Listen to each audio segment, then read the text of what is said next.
তৃণমূলের ভিত কি আলগা হচ্ছে। জেলা পরিষদের সভাধিপতি ইস্তফা দিয়েছেন এই মুহূর্তে। বদলের বাংলা এবার জেলা পরিষদেও ভাঙন, কারণ একের পর এক পুরসভায় আমরা দেখছি কাউন্সিলররা তারা পদত্যাগ করেছেন, মেয়র তিনি ইস্তফা দিচ্ছেন। এবার কি জেলা পরিষদেও আস্তে আস্তে ভাঙন ধরছে বদলের বাংলায়? প্রশ্ন স্বাভাবিকভাবেই উঠতে শুরু করেছে। আমাদের প্রতিনিধি দেবব্রত সঙ্গে রয়েছে। দেবব্রত, রাজ্য জুড়ে কাউন্সিলরদের পদত্যাগ দেখছিলাম, মেয়রদের পদত্যাগ দেখছিলাম, এবার বদলের বাংলায় মানে সেটা কি পূর্ব মেদিনীপুর থেকেই শুরু হলো? জেলা পরিষদেও ভাঙন?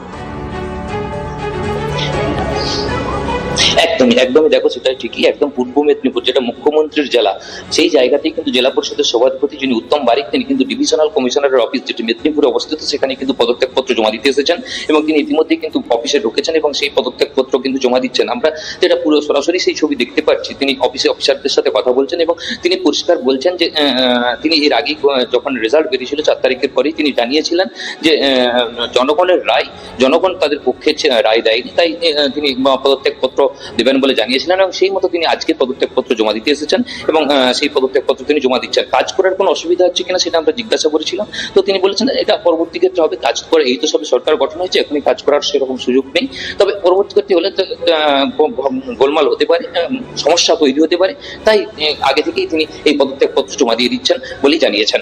হ্যাঁ দেবব্রত, একটা বিষয় তো প্রশ্ন উঠছেই না, বারবার প্রত্যেকে বলছেন যে জনগণের রায় মেনে নিয়েছি। জনগণের রায় তো বিধানসভা নির্বাচনের ক্ষেত্রে, বিধানসভা নির্বাচনের প্রেক্ষিতে একরকম হয়, পঞ্চায়েত পুরসভার প্রেক্ষিতে আর একরকম হয়। সেক্ষেত্রে তারা আগে থেকে এরকম ভাবে হার মেনে নিচ্ছেন কেন? সেটা তো বিধানসভা নির্বাচন।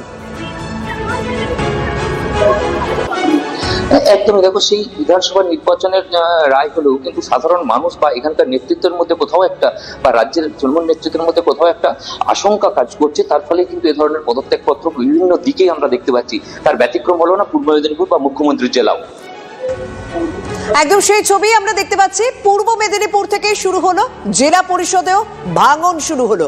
বদলের বাংলায় জেলা পরিষদে আমরা দেখতে পাচ্ছি জেলা পরিষদের সভাধিপতি তিনি ইস্তফা দিচ্ছেন, তিনি কাজকর্ম করছেন, তিনি ইস্তফার কথা আগেই বলে রেখেছিলেন। দেবব্রত, আমি জানি তুমি যেখানে রয়েছো সেখানে কি যিনি ইস্তফা দিচ্ছেন তার সঙ্গে কোনোভাবে কথা বলা সম্ভব? উত্তম বারিক, তার সঙ্গে কি কোনো রকম কথা বলা সম্ভব? আমরা চেষ্টা করছি, তিনি এখনো আছেন এখানে, আমি চেষ্টা করছি, একটু অপেক্ষা হয়তো করতে হতে পারে, কিন্তু আমরা তাকে সরাসরি কথা বলার চেষ্টা করবো। একটু অপেক্ষা করলে হয়তো আমরা কথা বলতে পারবো। একদম সেদিকে আমরা নজর রাখছি। উত্তম বারিক তিনি যথেষ্ট গুরুত্বপূর্ণ, পূর্ব মেদিনীপুরের তৃণমূলের একটি গুরুত্বপূর্ণ পদে তিনি জেলা পরিষদের সভাধিপতি ছিলেন এবং আমরা দেখেছি তিনি পূর্ব মেদিনীপুর জেলার পটাশপুর কেন্দ্র থেকে, পটাশপুর বিধানসভা কেন্দ্র থেকেও তিনি সদস্য হয়েছিলেন। সেই জায়গা থেকে এই উত্তম বারিকের মতো গুরুত্বপূর্ণ নেতারা তারা যদি আগেই হার মেনে নেন, তাহলে তো পূর্ব মেদিনীপুর জেলায় তৃণমূল কংগ্রেসের ভিত কি আস্তে আস্তে আলগা হচ্ছে, সেই প্রশ্ন ইতিমধ্যেই উঠতে শুরু করে।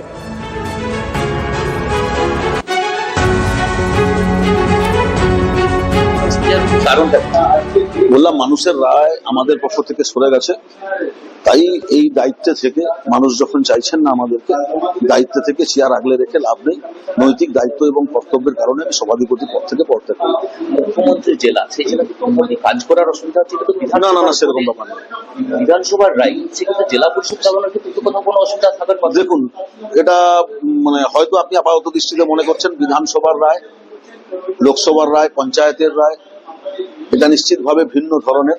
তার মানে যাই হোক না কেন, আমি ধরুন যে জেলা পরিষদ জোন থেকে যে নির্বাচিত হয়েছি, সেই জেলা পরিষদ জোনেও তো ভারতীয় জনতা পার্টি পর্যাপ্ত পরিমাণে সারপ্লাস পেয়েছে।